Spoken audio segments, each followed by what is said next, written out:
Isang mapagpalang gabi po sa ating lahat, mga kapatid. Okay. Bago po tayo dumako sa ating gawain, may mga times po ba sa buhay natin na sa feeling natin na okay na yung ganon, na sapat na yung kaalaman natin na para doon? Ako po kasi nararanasan ko po ito sa academics, sa isang subject po namin. Malapit na po yung examination. Siyempre po, kailangan po natin doon ng review, kailangan po natin hasain yung isipan natin. So, during examinations po, may mga questions po na feeling natin ay tama yung sagot natin, di po ba? May mga questions din po na akala natin ay okay na yung sagot natin doon. Tapos po, nagulat po ako sa ibang questions kasi parang hindi naman to pinag-aralan. Pero wala naman pong questions sa exams na hindi naman po natin napag-aaralan, di ba? So, hinayaan ko na po yung questions na gano'n. Tapos, ilang days po bago po dumating yung results ng exam. Tapos, yung binanggit po yung name ko, nagulat po ako kasi yung score ko po sa exam na yon is kalahati lang. So, bagsak po yun. And yun po, naging aral po sa akin yun na hindi po sapat sa atin na okay na yung ganon. Hindi po pwede na. How is God preparing you for ministry? May 3 points po akong inihanda. First is reminding, second is forgiving, and third is asking. Let's proceed po sa reminding.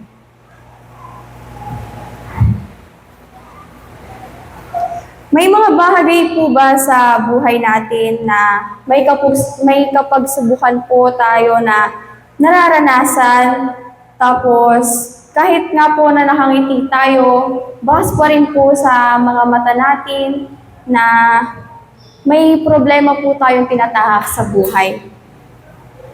Sabi po sa Joshua chapter 1 verse 9, "Be strong and courageous.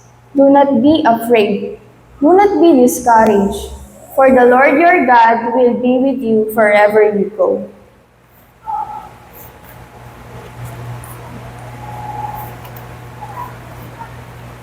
Meron po tayong minsan na kaibigan na nanghihingi sa atin ng advice na lumalapit sa atin kapag may problema sila. May example po ako doon na like, may dalawa po akong friend na nagkaroon po sila ng galit sa isa't isa. So, ako po, wala po akong kinampihan sa kanilang dalawa. Nilagay ko po yung sarili ko sa gitna dahil kapag may kinampihan po ako isa sa kanila, magkakaroon po ng pride dahil feeling po ng isa, kaya ko sila kinampihan kasi tama sila. Dapat po, andun tayo sa gitna, itatama natin sila, like sasabihan natin sila na mas makapagbubuti kayo kapag nagkaroon kayo ng communication na dalawa.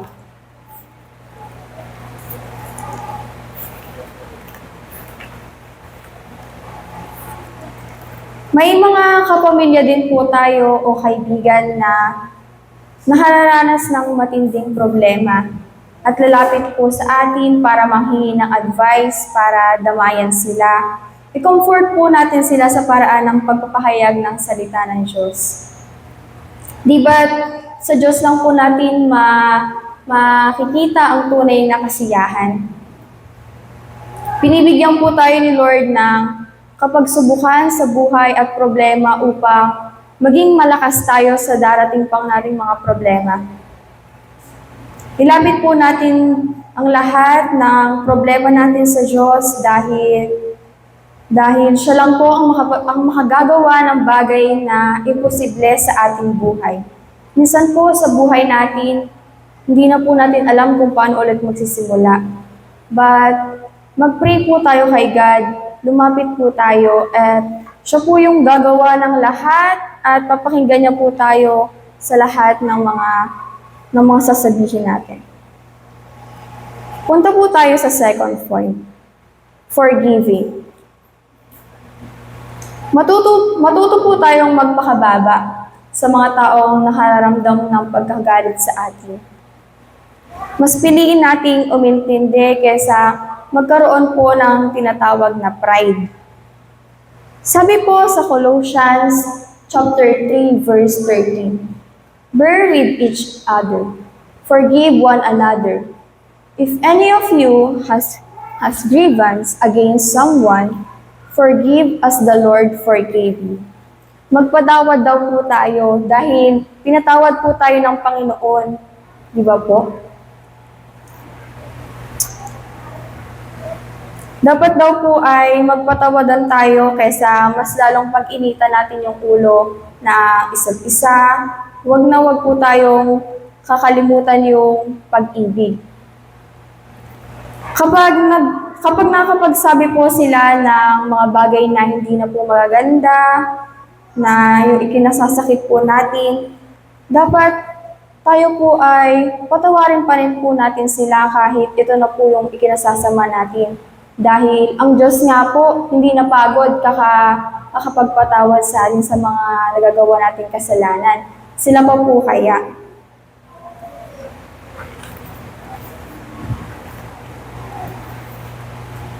Bigyan din po natin sila ng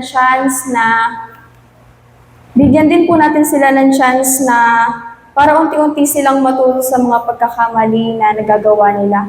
Tayo nga po binibigyan tayo ni Lord ng chance para matuto sa mga ginagawa natin. Mag-ibigan po tayo gaya ng pag-ibig ng ating Diyos sa atin.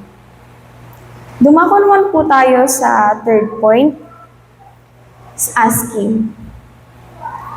Sa buhay po ba natin, bago tayo gumawa ng mga bagay na gusto natin, ipinagdadasal po ba natin ito? Sabi po sa Jeremiah chapter 29 verse 11, "For I know the plans I have for you, declares the Lord. Plans to prosper you and not to harm you. Plans to give you hope and a future."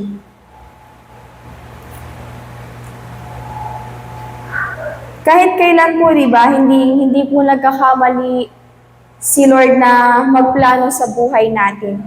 Sa pagdedesisyon po natin, pinagdarasal po ba natin ito? Halimbawa po ako sa karanasan ko po ngayon. Magsi-senior high na po kasi ako.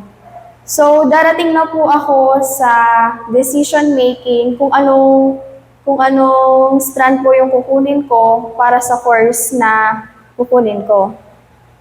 Nung bata po ako siguro mga 8 years old or 7, grade 2 or grade 3 po ganyan. Natatandaan ko po nagpupunta po ako sa manggahan, doon po sa may samin. Tapos, tinatawag ko po yung kapatid ko, saka yung pinsan po namin, nung maliliit pa po sila noon. Tinuturuan ko po sila noon magbasa, saka po magsulat. But now po, habang lumalaki po tayo, nag-iiba pa po yung plano natin, di ba? Hindi naman po, habang bata tayo ay doon na lang po tayo. Tapos, naalala ko din po noon, like, dito po sa harap noon, yung mga bata po, may ano po sila dito eh.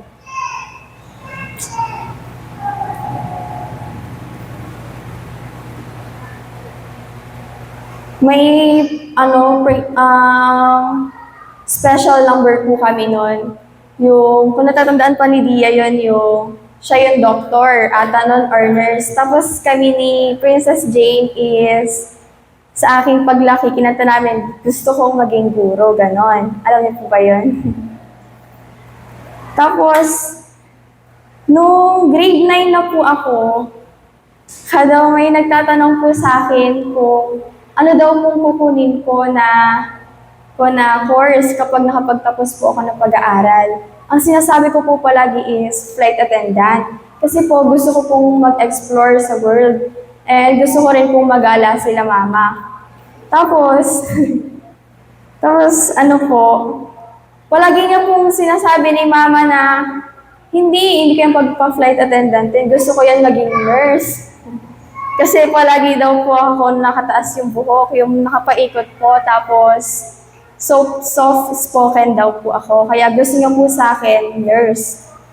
Tapos netong grade 10 po, nag-pray po ako kay God kasi po, doon na nga po, dadaan na nga po yung decision making na kung anong kukunin pong course. So, tinanong ko po si God, God, ano po yung will niyo sa buhay ko? Tapos, kada po may nagtatanong talaga sa akin na gano'n, sinasabi ko pa rin po talaga flight attendant. Pero pag sinasabi po sa akin ni Mama na mag-nursing daw po ako, unti-unti pong natatouch yung heart ko doon. And feeling ko po doon talaga ako dinadala ni God na ganito, ito yung plano ko sa'yo. Hindi naman po natin alam kasi po ang Diyos po ang may hawak ng future natin.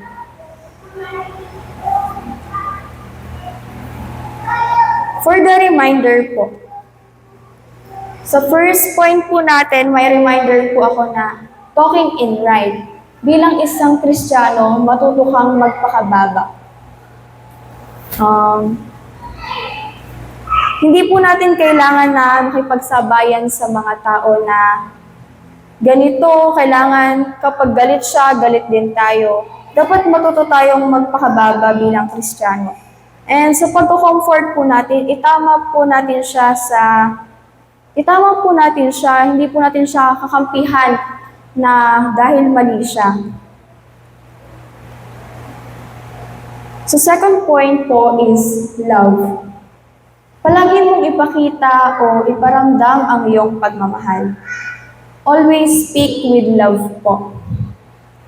Huwag po tayo basta-basta sa mga sasabihin natin.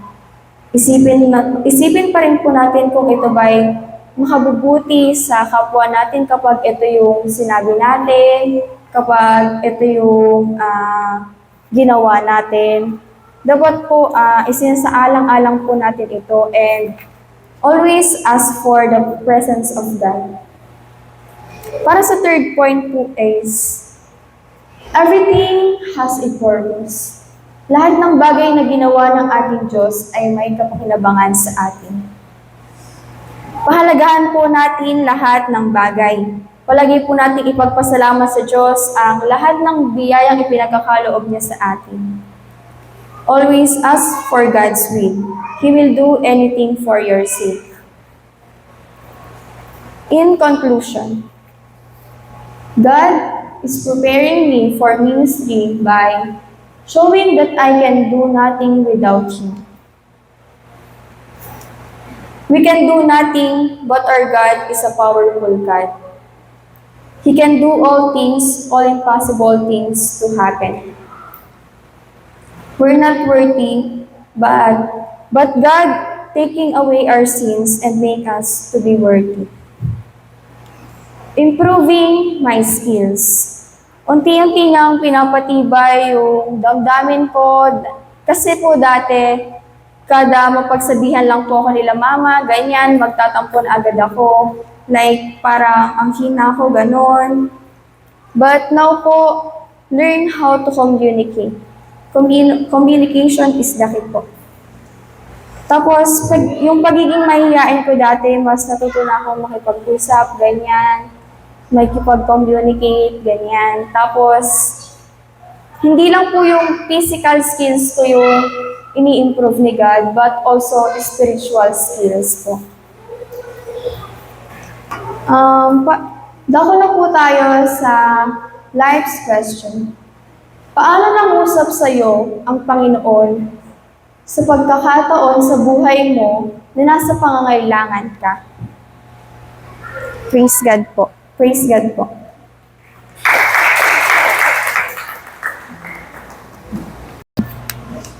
Purihin po ang Panginoon. Parang po na anak ko ba yun? Ayun po. Inabutan ko po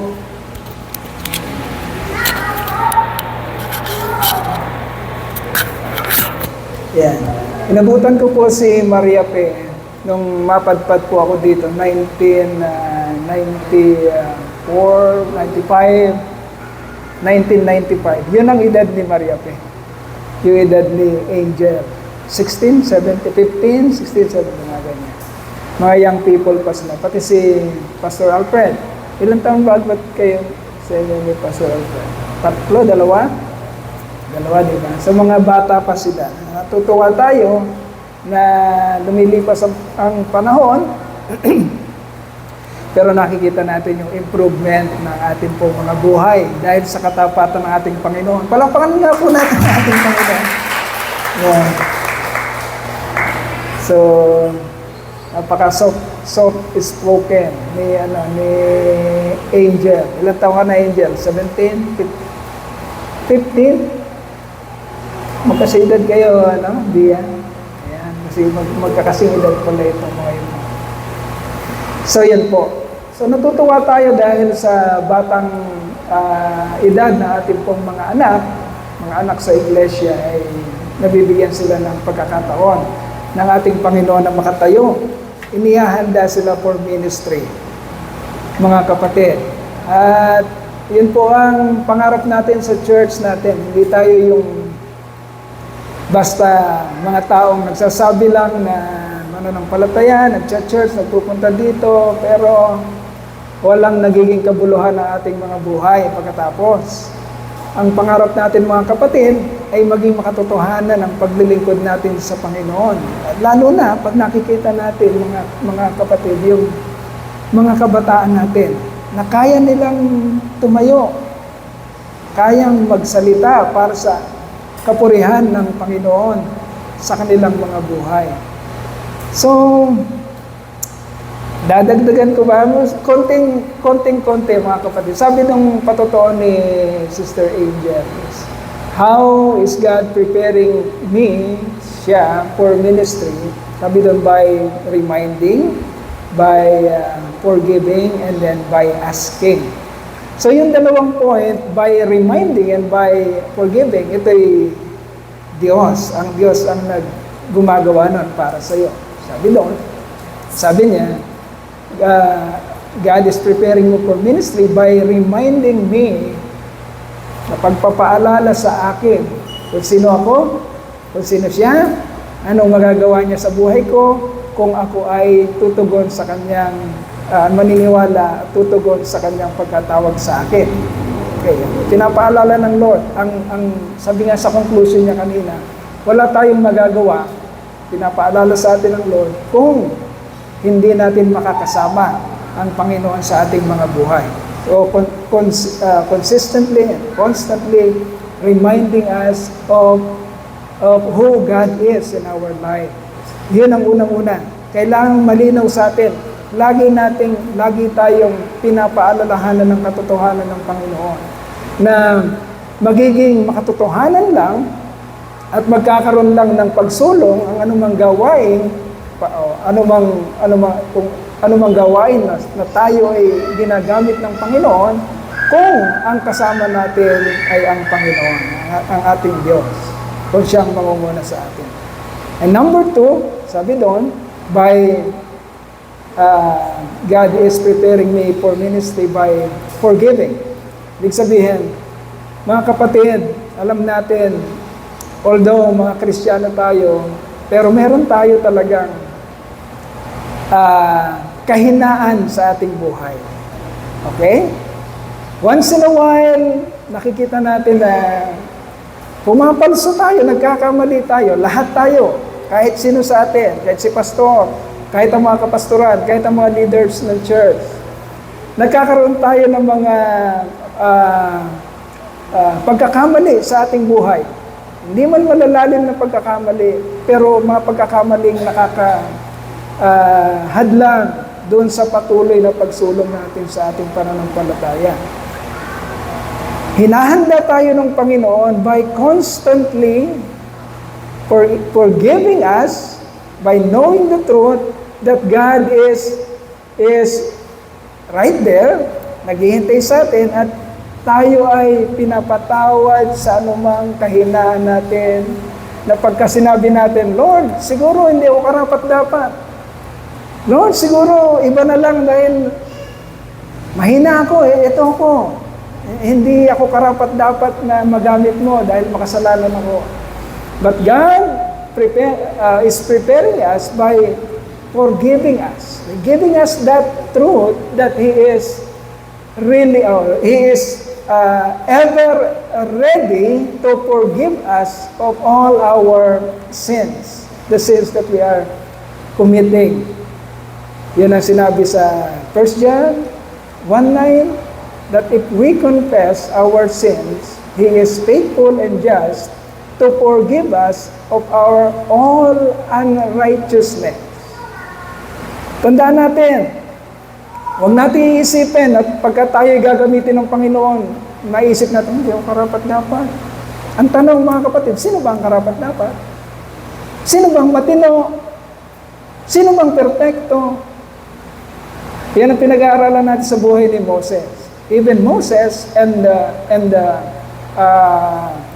the heroes of our faith na pinag-aaralan natin, Abraham, Isaac, Jacob, Joseph, Moses, David, all of those heroes of faith na pinag-aaralan natin.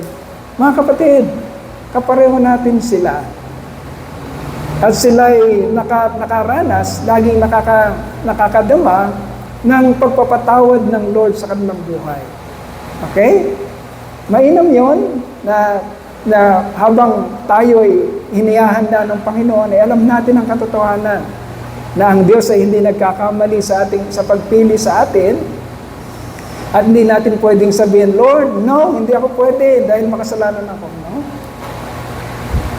Nandiyan palagi ang Lord, magpapatawad sa iyo, hindi nagkakamali sa iyo, hinihintay ka para magamit niya ang buhay mo sa kanyang kapurihan, kahit na mahina ka, by forgiving us. And then lastly, yung by asking, tayo yung nagtatanong. So pag alam na natin ang katotohanan at nandiyan na tayo sa pintuan ng pagmiministeryo natin sa Panginoon,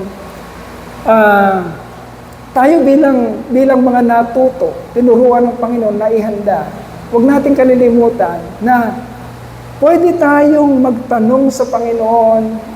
Ano yung sabi ng Hebrew or James?